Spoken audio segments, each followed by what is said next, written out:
오늘 함께 나눌 하나님의 말씀 에베소서 5장입니다. 에베소서 5장 15절에서 20절까지 말씀 우리 한 절씩 교독하도록 하겠습니다. 에베소서 5장 15절 말씀입니다. 그런즉 너희가 어떻게 행할지를 자세히 주의하여 지혜 없는 자 같이 하지 말고 오직 지혜 있는 자 같이 하여 세월을 아끼라 때가 악하니라. 그러므로 어리석은 자가 되지 말고 오직 주의 뜻이 무엇인가 이해하라. 술 취하지 말라. 이는 방탕한 것이니 오직 성령으로 충만함을 받으라. 시와 찬송과 신령한 노래들로 서로 화답하며 너희의 마음으로 주께 노래하며 찬송하며 함께 읽겠습니다. 범사의 우리 주 예수 그리스도의 이름으로 항상 아버지 하나님께 감사하며. 제가 올해 들어서 광고 교회 소식을 이렇게 따로 영상을 만들어서 여러분과 나누고 있습니다. 잘 숙지하시고 또 필요한 것들이 있으면 여러분 취하시고 또 참석해 주시기를 바랍니다. 우리가 올해 성경 묵상 우리가 매년 하잖아요. 올해는 이제 묵상을 중요하게 여기는 그런 한 해가 되는데 우리가 오늘의 양식을 가지고 여러분과 함께 묵상을 하고 있습니다. 혹시 해보셨어요? 네. 굉장히 오래된 그리고 잘 만들어진 영상인데 이렇게 쭉 보면요, 성경 구절을 하루에 한 3절에서 5절 정도, 그리고 쭉 읽고요. 그리고 옆에 보면은 그 구약과 신약에 통독할 수 있는 그런 순서도 나와 있습니다. 찬송가도 있고요. 그리고 본문에 보면은 짤막한 예화도 있고 그 묵상한 내용도 있고요. 그리고 영어로도 있습니다. 여러분 혹시 영어로 이제 좀 해보고 싶은 분이 있으면 거기 영어도 있고 또 영어 있을 뿐만 아니라 영어를 또 읽어주는 거 있고 다 그래서 같이 이렇게 하면은 그냥 쭉 읽으면 한 5분이면 돼요. 5분. 그래서 이 묵상을 가지고 5분에 할 수도 있고요. 20분 동안 또 거기 안에 있는 질문들과 이런 것들을 하면서 또 길게 할 수도 있습니다. 그리고 또 광고에 말씀드린 것처럼 유튜브 채널에 그 내용을 가지고 좀 더 앞에 배경 설명과 그리고 실천에 관한 것도 애드해서 같이 하고 있습니다. 그럼 이걸 잘 활용하면 개인 묵상뿐만 아니라 여러분의 가정 예배를 드릴 때도 이것 가지고 활용할 수 있을 것 같습니다. 그래서 우리가 2011년에 가정 예배를 드릴 수 있도록 약간 이 본문을 주제를 가지고 만들려고 합니다. 그래서 매주 이렇게 주일 본문 가지고 하려고 하는데요. 매일 오늘의 양식 주일 본문 가지고 그래서 여러분들에게 곧 사용할 수 있도록 하도록 하겠습니다. 바쁜 하루 있잖아요. 세상에 빼앗기기 쉬운 시간을 하나님의 말씀으로 무장하고 시작하는 그런 2011년이 되기를 주님의 이름으로 축원합니다. 우리가 2011년에 들어와서 시작하면서 그런 제목을 가지고 하고 있습니다. 지혜로운 자가 되라라는 사도 바울이 에베소 교회들에게 했던 그 말씀을 가지고 그 말씀이 우리들에게 2021년을 살아가는 우리들 지혜로운 자로 살라라는 말씀을 마음에 새기면서 우리가 살아가기를 원합니다. 5장 15절에 보면 그런즉 너희가 어떻게 할지를 자세히 주의하여 지혜 없는 자 같이 하지 말고 어떻게 하라고요? 오직 지혜 있는 자 같이 하라. 사도 바울이 얘기하고 있는 지혜로운 자라는 우선 지난주에 말씀드렸죠. 우리가 시간의 가치를 아는 자로 살라라는 것입니다. 우리의 생명에 살아가고 있는 인생의 가치를 아는 자가 되어야 한다라는 말씀을 했습니다. 세월을 아끼라 그랬죠. 지난주에 3가지 말씀드렸습니다. 시간을 낭비하지 말라. 또 하나는 세상에 빼앗긴 세월을 구출해내라 라는 거죠. 그리고 3번째는 그 시간을 가지고 그 소중한 시간을 가지고 소중한 곳에 사용하라는 거예요. 중요한 가치가 있는 곳에 그 시간을 사용하라라는 그런 말씀을 가지고 여러분에게 나누었습니다. 오늘 이제 에베소서 5장 말씀을 통해서 주 안에서 지혜롭게 사는 것에 대한 2번째 말씀을 우리가 함께 살펴보려고 합니다. 5장 17절에 보면요. 이렇게 사도 바울이 얘기하고 있습니다.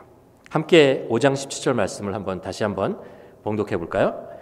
그러므로 어리석은 자가 되지 말고 오직 주의 뜻이 무엇인가 이해하라. 여기서 우리가 주의 뜻이라는 것이 그 눈에 들어오고요. 또 하나는 그것을 이해해야 한다라는 거죠. 성경을 보면 우리들에게 영성에 대한 이야기를 합니다. 그렇죠? 영성, 하나님과의 교제, 성령님 그 안에서 오는 그 영성이라는 이야기를 하고요. 또 지성에 대한 이야기를 합니다. 그렇죠? 우리가 그 하나님의 말씀을 우리에게 하나님께서 우리에게 주신 이 지성이를 가지고 그걸 이해하는 거죠. 받아들이는 거죠. 결단하는 거죠. 그리고 실천하는 것. 이 세 가지가 이렇게 균형을 이루면서 신앙이 성장해 나가야 된다. 이런 이야기를 하고 있습니다. 그래서 오늘 본문에서 사도 바울이 주의 뜻이 무엇인지 이해해야 한다라고 얘기를 하고 있습니다. 잠깐 다른 얘기를 잠깐 하면요. 여러분 그 중앙일보에 몇 년 전에 나왔던 기사 중에 이런 것이 있습니다. 한국에 이제 그 조사한 건데 기회가 되면 여러분은 이민을 가시겠습니까? 라는 질문을 했어요. 그랬더니 한국 사람의 70.5%가 이민을 가겠다라는 응답을 했다고 합니다. 그래서 왜 이민을 가시려고 합니까? 라는 질문을 했더니 그 얘기가 이런 거예요. 불안하다라는 거예요. 사회적으로도 불안하고 정치적으로도 불안하고 그리고 이 직장이나 이런 생활하는 것이 좀 불안하다라는 거예요. 두 번째는 구속받는 사회적 분위기 속에서 사는 것이 싫다. 뭔가를 시키고 압박하고 이렇게 누르고 이렇게 하는 그런 분위기 속에 사는 사회 분위기를 좀 벗어나고 싶다. 좀 자유하고 싶다라는 거죠.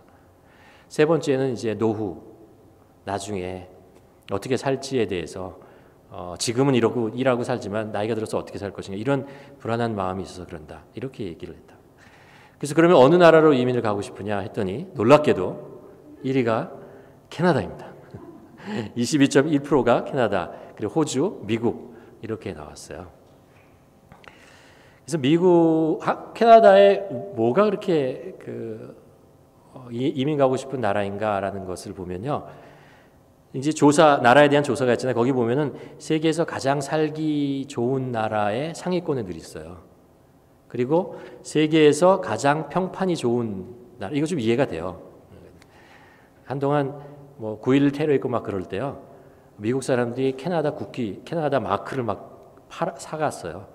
왜냐하면 미국 국기를 가지고 가면 테러를 당하는 사람들이 싫어하니까 캐나다 국기, 캐나다 로고 이런 거를 가지고 여행을 다니면 사람들이 호감을 가진다는 거예요.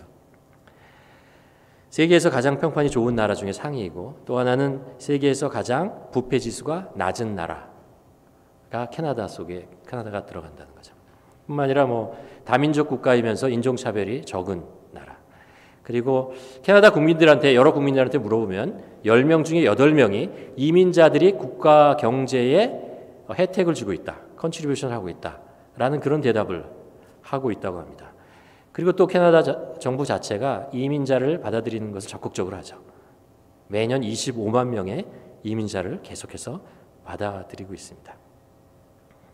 그런데 아이러니하게도 캐나다에서 매년 수천 명이 한국으로 역이민을 하고 있습니다. 다시 수천 명이 한국으로 돌아가고 있습니다. 이민 생활이 쉽지만은 않다라는 거죠. 왜 그런가 물어봤더니 이제 언어적인 장벽, 문화적인 장벽 이런 것들이 살기가 좀 불편하다라는 거죠. 이렇게 뭔가 이렇게 마음대로 말하고 마음대로 표현하고 살기가 좀 어렵다는 이런 분위기. 또 하나는 어디로 나라가도 그렇죠. 일을 할 수 있는 여건을 만드는 게 쉽지 않잖아요. 그리고 또 하나는 자녀 교육이에요. 이게 입시 제도가 없는 곳으로 왔는데 그렇다고 입시 제도가 없다고 얘네들이 또 척척척척 직장을 얻는 것이냐? 또 그렇지도 않다라는 것이고 또 하나 이제 외롭다는 것입니다. 한국에 있으면 친구들도 있고 뭐 동창들도 있고 여기저기 뭐 다양하게 사람들과 관계를 맺을 수 있는데 이민 생활은 그런 관계를 맺는 게 너무 한정적이다라는 것. 이런 이유 때문에 이제 다시 역이민을 한다는 것입니다. 그렇죠. 뭐 세상에 천국은 없습니다. 이 세상에 천국은 없습니다. 그래서 우리가 그런 거죠. 어떤 이유로 이민을 왔든 그리고 어떤 상황에 있든 신앙인이라면 한번 생각해 볼 게 있다는 거예요. 우리가 성경을 쭉 읽으면서 창세기부터 쭉 읽잖아요. 우리가 지금 읽고 이제 넘어갔지만 그 창세기 12장에 가면 우리가 한번 이 창세기 12장에 나오는 아브라함에 대한 이야기를 좀 생각해 볼 수 있습니다. 아브라함은 이민자입니다. 그렇죠? 아브라함이 이민자예요. 그 갈대아 우르로부터 하란으로 갔고 그리고 가나안 땅으로 왔던 이민자의 생활이었습니다. 그러면 이런 질문을 할 수 있습니다. 아브라함은 그 이민의 생활이 행복했을까? 아브라함은 한 번도 자기 고향으로 다시 돌아가고 싶은 그런 생각을 갖지 않았을까? 아브라함은 어떻게 그 타국에서의 삶의 어려움을 극복했을까? 이런 거죠. 어쩌면 그런 것들이 바로 우리가 가지고 있는 질문이기도 한 것입니다. 답은요, 이거예요. 아브라함도 가나안 땅에서 이민자로 살 때 즐거운 일도 있었고 행복한 일들도 있었습니다. 그러나 힘들고 어려운 일들도 많았다는 것을 알 수 있습니다. 기쁨도 있고 슬픔도 있고 평안도 있고 불안도 있었고 성공도 있었고 실패도 있습니다. 성경은 너무나 정직하게 너무나 솔직하게 아브라함이 겪었던 이야기들을 다 기록하고 있어요. 그래서 우리는 아브라함이 그런 삶을 살았다는 것을 가나안 땅에서 우리는 다 알고 있습니다. 그렇지만 성경 어디를 봐도 아브라함이 단 한 번도 고향으로 돌아가고 싶었다라는 이야기가 나오지 않아요. 그 이유는 아브라함의 마음속에 이런 생각이 있었던 거죠. 이 가나안 땅은 하나님께서 나와 나의 자손들에게 준 약속의 땅이다라는 그런 믿음이 있었습니다. 하나님께서 아브라함을 가나안 땅으로 옮기셨을 때 그것은 복의 근원이 되게 하시겠다는 하나님의 뜻이 있다는 것을 믿었습니다. 그래서 그가 이민자의 생활을 살았지만 가나안 땅에서 그렇게 살 수 있었던 거죠. 돌아간다는 생각을 하지 않고 이 땅에서, 그렇죠? 우리가 알잖아요. 이삭의 그 며느리를 구하기 위해서 그가 했던 말이잖아요. 절대 이삭을 데리고 가면 안 된다는 점. 이삭은 여기에 살 사람이다라고 얘기하잖아요. 아브라함이 175세에 세상을 떠납니다. 세상을 떠날 때 성경은 그 마지막에 그 무슨 말을 기록하고 있냐면 이런 말을 기록하고 있어요. 아브라함이 죽은 후에 하나님이 그의 아들 이삭에게 복을 주셨다. 이게 하나님의 약속 아닙니까? 그렇죠?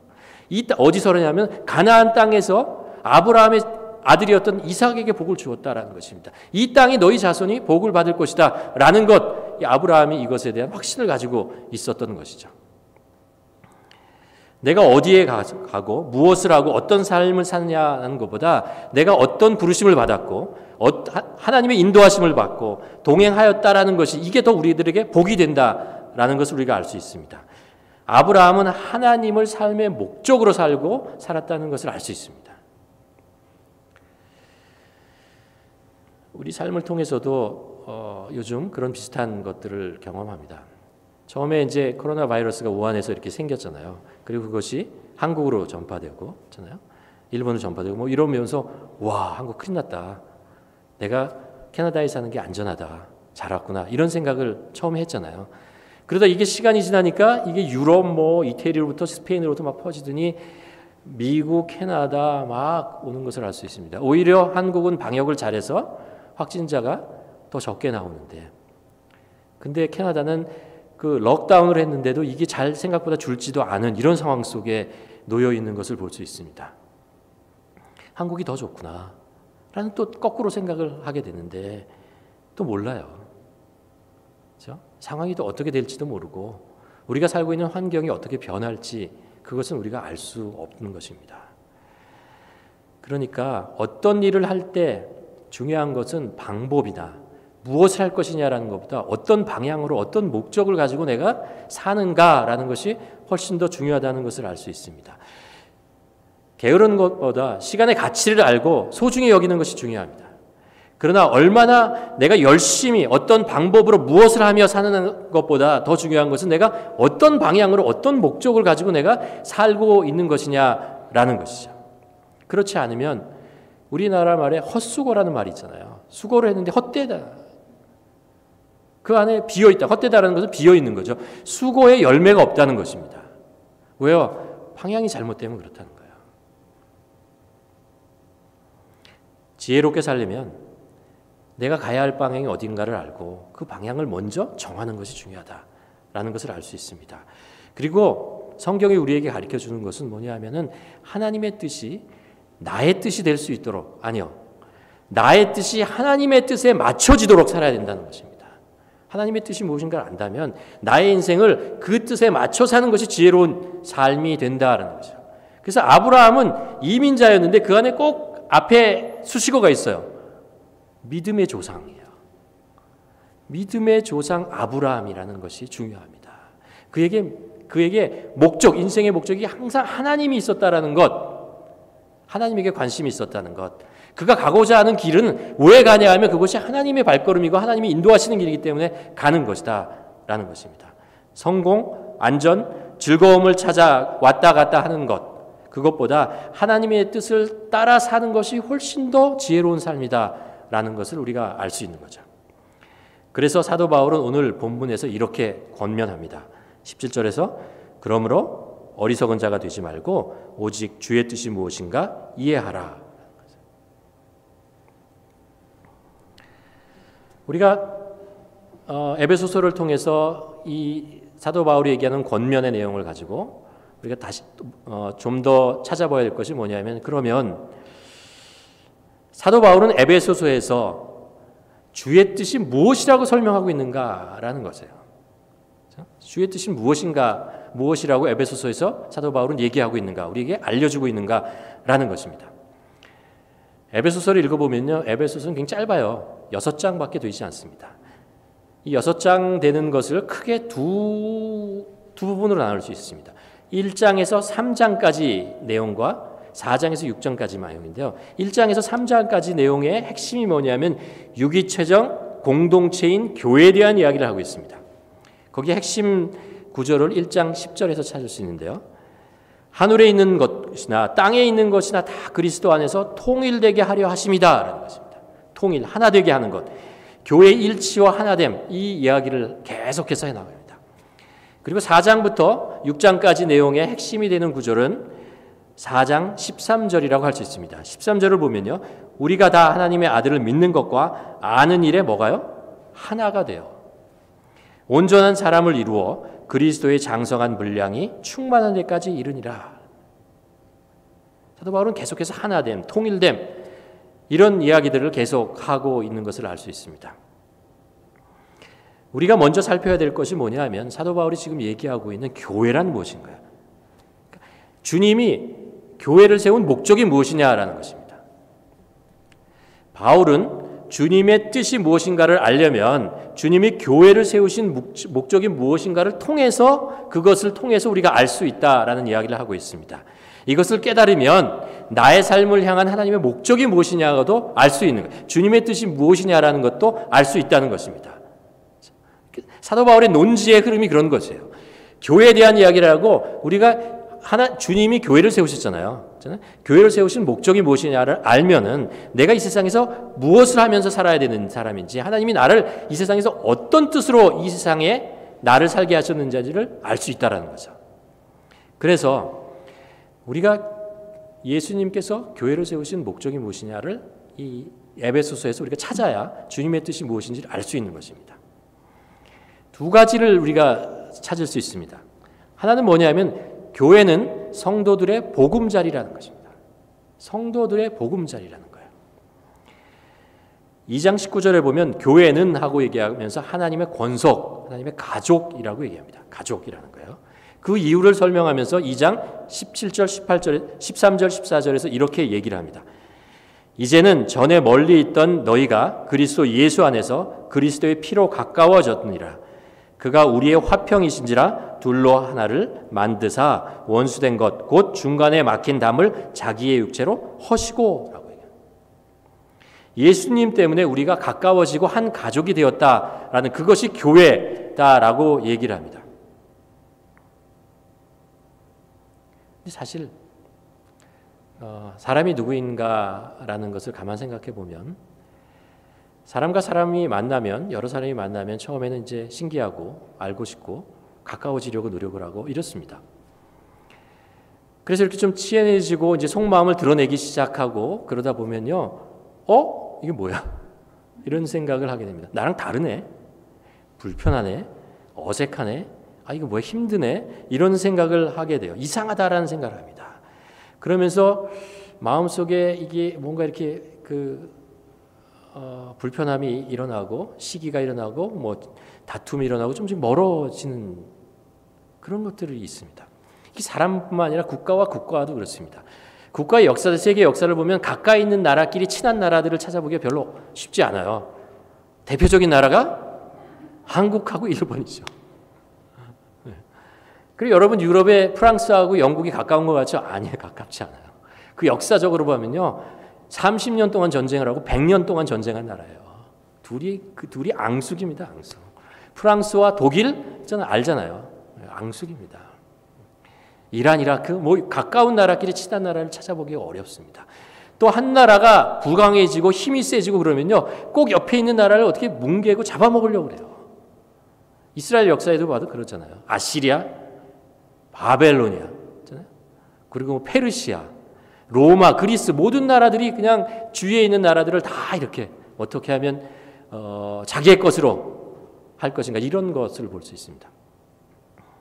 더 큰 것은 하나님과 인간 사이 그렇습니다. 하나님이 이 세상을 창조하셨는데 아담과 하와는 그것을 누구보다도 잘 알았어요.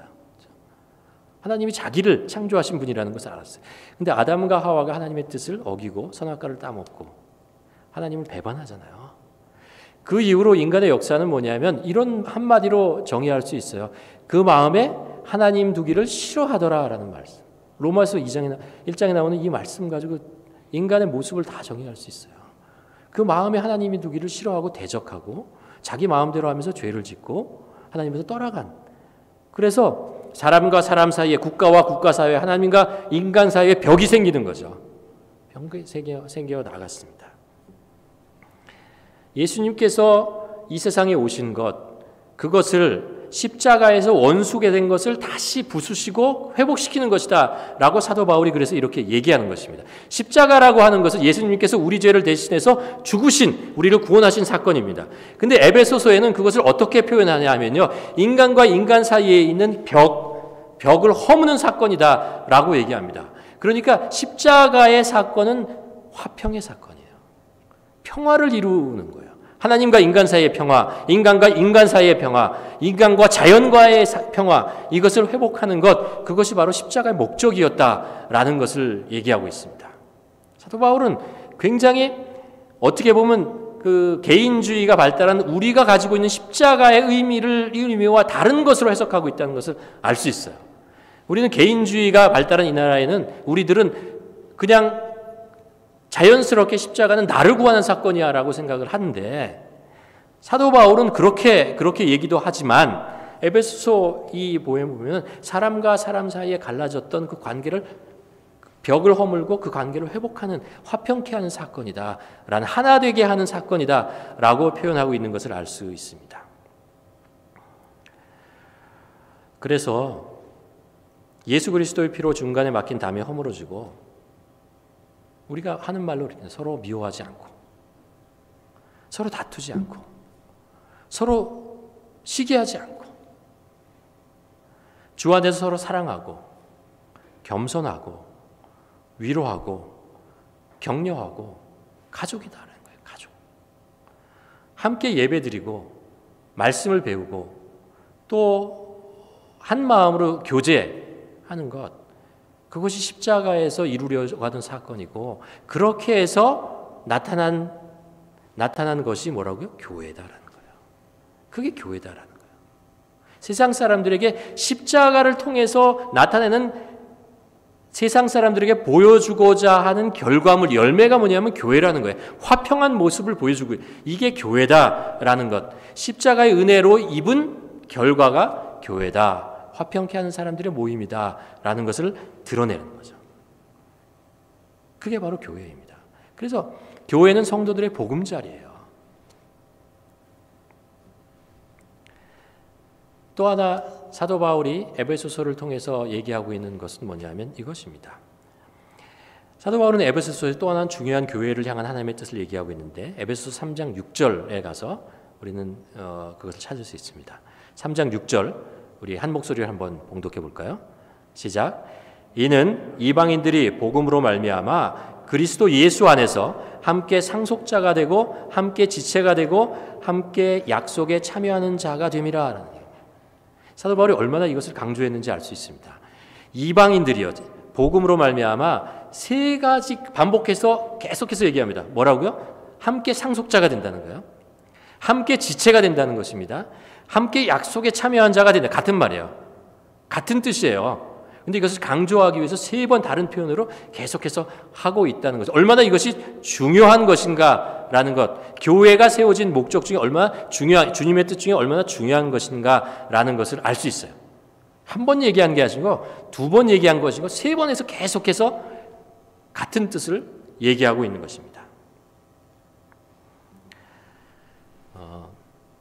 김진호 목사님 아세요, 여러분? 둘의 마을. 제가 김진호 목사님을 어떻게 아냐면요, 저희 아버님 때문에 아세요. 김진호 목사님 설교도 들은 적이 있지만 저희 아버지 나이 드시고 약간 불면증이 있으셨거든요. 이런 얘기하면 좀 그런데, 근데 많은 분들의 설교를 들었는데 김진호 목사님 설교를 들으면서 잘 주무신다고. 구수한 목소리예요. 굉장히 구수하게 설교를, 그 내용도 잘 들어오고 편안하게 말씀을 전하시는 아주 좋으신 분인데, 이분이 이런 이야기를 했어요. 신앙에 세 가지 색깔이 있다. 하나는 체험 중심의 신앙이 있고, 또 하나는 조직과 의식 중심의 신앙이 있고, 하나는 말씀 중심의 신앙이 색깔이 있다. 예를 들면 이제 체험 중심의 신앙은 성경에서 아브라함입니다. 왜냐하면 아브라함 때는요, 성전도 없었고 율법도 없었어요. 아무것도 없었어요. 아브라함이 신앙생활할 수 있었던 유일한 길은 하나님과의 교제예요. 그냥 하나님과의 1대1 교제고, 하나님이 부르시면 가는 거고, 하나님이 나타나셔서 말씀하신 걸 따라가는 거예요. 그러니까 아브라함의 신앙은 체험이에요. 하나님을 그냥 직접 경험하면서 신앙이 생겨나갔다는 것을 알 수 있습니다. 우리 신앙도 그런 거 있죠. 체험에 우리의 신앙이 아주 중요한 역할을 합니다. 두 번째는 이제 조직과 의식 중심의 신앙의 색깔이 있다고 얘기를 하는데, 이게 이제 어떻게 보면 모세의 신앙이라고 할 수 있습니다. 여러분, 광야에서 모세가 시내산에서 하나님으로부터 받은 것이 율법이고 성막이고, 그래서 제사 의식이잖아요. 다 이런 의식이 있었고 조직이 있고, 그리고 그 200만이나 되는 이스라엘 백성들을 운영하기 위해서 백부장, 천부장 뭐 이런 것들을 만들잖아요. 그래서 조직을 운영하고 광야길을 갔던 것을 알 수 있습니다. 그렇죠? 신앙생활이라는 것은 어떤 조직, 어떤 틀, 이런 것들이 필요하다는 것을 알 수 있습니다. 세 번째는 말씀 중심의 신앙인데, 이것은 이제 바벨론에 있던 다니엘, 에스겔 뭐 이런 사람, 거기는 성전도 없었고 어떤 조직을 만들 수가 없었어요. 노예 상황이 있으니까. 그렇죠? 그런 거 만들 수 없었어요. 그들이 신앙을 지켜나가고 그리고 하나님의 백성으로 살 수 있는 방법은 딱 한 가지밖에 없었어요.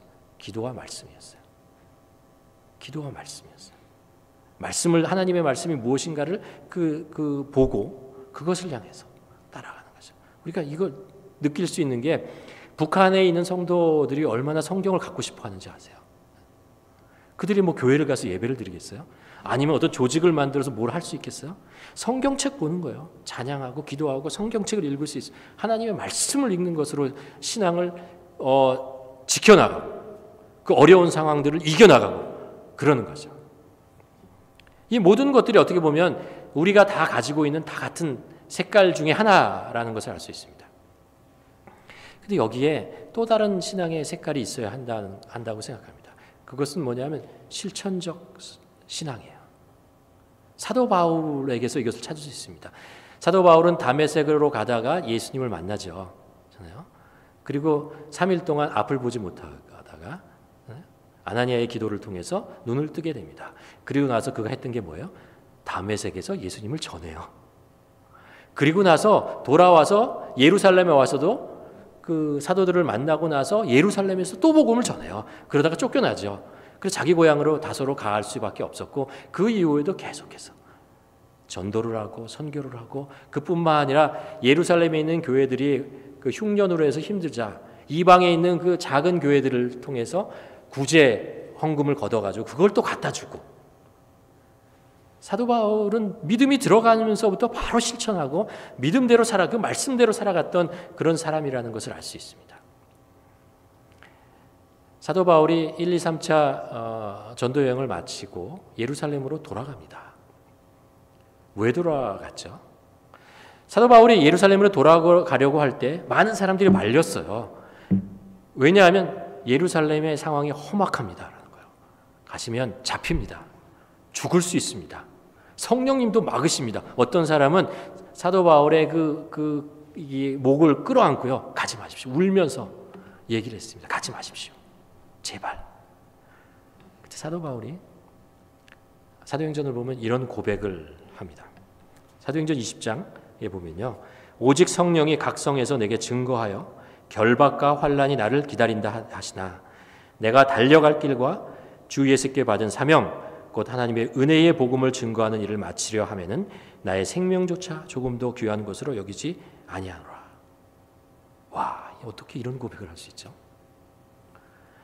그리고 가요. 그리고 사람들이 예측한 것처럼 잡혀요. 복음도 제대로 전하지 못하고 가자마자 잡힙니다. 근데 그 길이 나중에 로마로 복음을 전하고 더 넓게 전하는 그런 하나님의 뜻이 있게 되는 것을 알 수 있죠. 복음은 계속해서 교회 밖으로 흘러나가야 됩니다. 복음은 교회 안에 갇혀 있을 것이 아니에요. 그 정도의 크기의 것이 아닙니다. 교회 밖으로 계속 나가야 하는 것입니다. 우리는 사랑받기 위해서 태어난 사람이라고 했잖아요. 또 뭐라고 그랬죠? 세상 속에서 사랑하기 위해서 살아가는 사람입니다. 사람은 본능적으로 자기 안전을 생각하기 때문에 자꾸 내 울타리를 만들어요. 내 울타리. 그리고 여기까지 내 땅, 여기까지 내 친구, 여기까지 내 것, 이런 것들을 자꾸 만들죠. 쌓습니다. 그리고 그 울타리 밖에 있는 것은 몰라, 상관없어, 미워, 싫어, 이런 생각들을 자꾸 하게 됩니다. 70년 바벨론 포로 생활을 마치고 예루살렘에 돌아온 이스라엘 백성들이 했던 가장 큰 실수가 뭐예요? 내 울타리 만든 거예요. 선민의식 속에 살아가는 것입니다. 결국 하나님의 뜻을 몰라서 400년 동안 하나님의 뜻을 듣지 못하고 400년의 세월을 지나게 되는 것을 알 수 있습니다. 주님이 원하시는 교회는 내 울타리를 쌓는 공동체가 아니라 그 울타리를 계속해서 넓혀가는 거죠. 조금씩 어떻게든지 넓혀 나가는 것이죠. 더 많은 사람들을 십자가의 말씀을 통해서 구원의 백성으로 계속해서 초청하는 것. 그것이 바로 교회의 목적, 주님의 뜻이다라는 것을 알 수 있습니다. 지난주에 어떤 분이 저에게 마스크를 좀 도네이션 하고 싶습니다라는 이야기를 들었습니다. 마스크. 일회용 마스크가 있는데 그래서 교회 이제 현장 예배나 비전센터에서 사용하시고 선교지로 좀 필요한 사람에게 보냈으면 좋겠습니다라는 이야기를 들었어요. 그래가지고 지금 열심히 선교지와 원주민 펠리 지역으로든 막 연락하고 막 그러고 있습니다. 또 그 얘기를 들은 어떤 분은 내가 최소한의 비용으로 이것을 배송할 수 있도록 도와주겠다라는 분이 있어요. 또 아주 저렴하게 우리가 또 배송할 수 있는. 여러분 주위에 혹시 마스크를 구입하기가 어려운 분들이 있으면 연락 주시길 바랍니다. 우리가 전달할 수 있을 것 같아요. 우리 마음이 이런 것 같아요. 교회 안에서 말씀으로 익어가서 그 열매를 있어요. 열매를 꾸준히 바깥쪽으로 계속해서 내보내는 거죠. 그 열매를 우리가 다 따먹는 게 아니고요. 말씀을 보고 그 열매를 따먹는 게 아니고 그 열매를 자꾸 밖으로 주는, 사람들에게 나누어주고 이러는 것이 바로 교회의 목적이라는 것입니다. 교회 하나가 어떤 지역에 생김으로 그 지역사회에 선한 영향력을 주고 복받는 사람들이 생겨야 한다는 것입니다. 그리스도인들이 어디로 가면, 일터로 가거나 어디로 가면 그 주위에 있는 사람들에게 선한 영향력이 미쳐지고 거기 있는 사람들이 하나님의 복을 받는 것, 그것이 하나님께서 우리에게 원하시는 뜻이다라는 거죠. 아브라함과 조카 롯이 가나안 땅에 들어가죠. 같이 정말 동고동락하면서 갑니다. 그리고 이집트까지 갔다가 돌아오면서 많은 재산을 낳게 되죠. 그러고 나서 둘이 분리됩니다. 떨어지게 되는데 롯은 정말 좋아 보이는 곳 소돔과 고모라를 가요. 거기서 살죠. 근데 롯의 인생을 보면 거기서 어떻게 살아가냐 하면은 그 문화 속에 그냥 빨려 들어가서 살아요. 주위에 있는 사람들이 어떤 영향력을 주는 게 아니고 그 문화와 뭐 이런 그런 것에 빨려 들어가서 한 일원이 돼서 이렇게 살아가는 사람이 되었다는 것을 알 수 있습니다. 아브라함은 그것에 비해서 훨씬 더 척박한 땅에서 살게 됩니다. 그러나 그럼에도 불구하고 그 상황 속에서 주위에 있는 사람들에게 복의 근원으로 살아가요. 주위에 있는 사람들이 그를 이방인에서 온 사람들 당신이 우리의 지도자입니다 라고 얘기할 정도로 선한 영향력을 미치면서 아브라함이 살았다는 것을 알 수 있습니다. 우리가 에베소서를 통해서 우리가 분명하게 이해하게 되는 주님의 뜻이 무엇인가라는 것을 여기서 우리가 찾을 수 있습니다.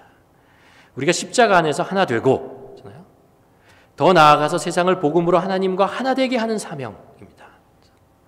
우리가 이 안에서 십자가로 인해서 하나 되고 하나됨의 그 기쁨과 하나됨의 그 감격을 세상 속의 사람에게 전함으로 그 사람들이 하나님과 하나 되는 그런 일들을, 그런 복을 누리게 하는 것, 그것이 교회의 사명이고 우리들의 사명이에요. 주님이 우리를 향한 뜻이다라는 것입니다.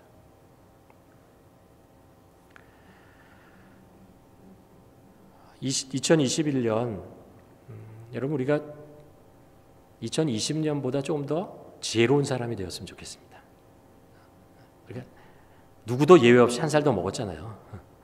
나이가 들수록 우리가 좀 더 지혜로운 사람이 되어야 하는데, 지혜롭다고 하는 것이 무엇인가를 우리가 좀 질문하면서 성경을 통해서 우리가 좀 더 지혜로운 사람이 되어야. 첫 번째는 우리가 지난주에 시간의 가치를 아는 사람으로 사는 것이고, 두 번째는 주님의 뜻이 무엇인지 이해하는 사람으로 살아가는 것이 지혜로운 사람이다라는 것을 우리가 알 수 있습니다. 여러분, 우리가 이민자로 이곳에 와서 살고 있습니다. 아브라함과 동일하게 이민자로 살고 있습니다. 사실 우리가 다 이곳에 왔을 때는 각자의 어떤 이유가 있겠죠. 상황이 있겠죠. 그래서 이 와서 또 열심히 애를 쓰고 수고하고 다 살아갑니다. 그런데 우리가 말씀을 통해서 가만 보면서 이것이 내 뜻, 내 의지대로만 온 것이 아니구나.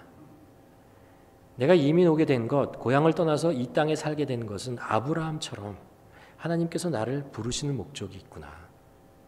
그것을 우리가 다시 한번 생각해야 된다. 그것이 무엇인지 한번 이해해보고 찾아내야 된다는 것입니다. 그것이 우리 삶을, 우리의 시간을, 우리의 인생을 가치 있게 만든다는 것입니다.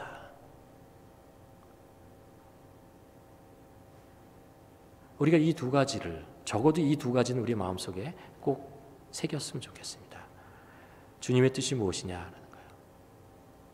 우리가 믿음의 형제 자매들과 하나가 되어서 그곳에서 사랑을 나누고 하나님이 주시는 그 은혜와 이것을 같이 나눌 수 있는 그 공동체를 세우는 것, 그리고 그곳에 생긴 그 사랑과 은혜와 복음의 이런 열매들을 가지고 세상 사람들에게 그것을 보여주고 전하고 나누는 사람으로 사는 것, 그것이 우리 삶의 신앙인으로서 중요한 이유가라는 것을 우리가 이해한다면 우리는 성경적으로 보면 지혜로운 사람이 되는 것입니다.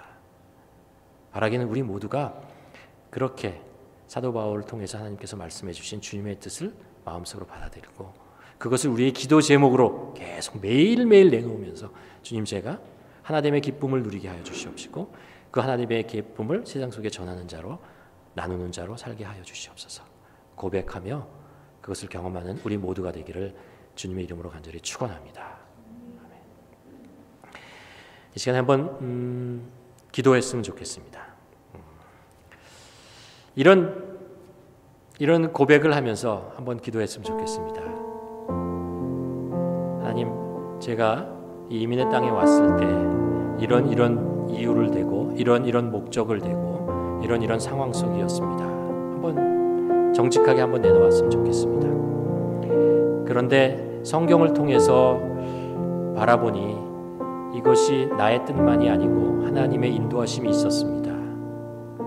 그 하나님의 인도하심의 뜻과 그 목적을 내가 이해하고 받아들이고 그것을 나의 이민자의 삶의 목표로 하며 살아갈 수 있는 저 되게 하여 주시옵소서. 그것을 통해서 주님을 더 깊이 만나고 그 만난 기쁨을 세상 사람들에게 나눌 수 있는 그런 자로 살아가게 하여 주시옵소서. 함께 기도하는 시간 갖기를 원합니다.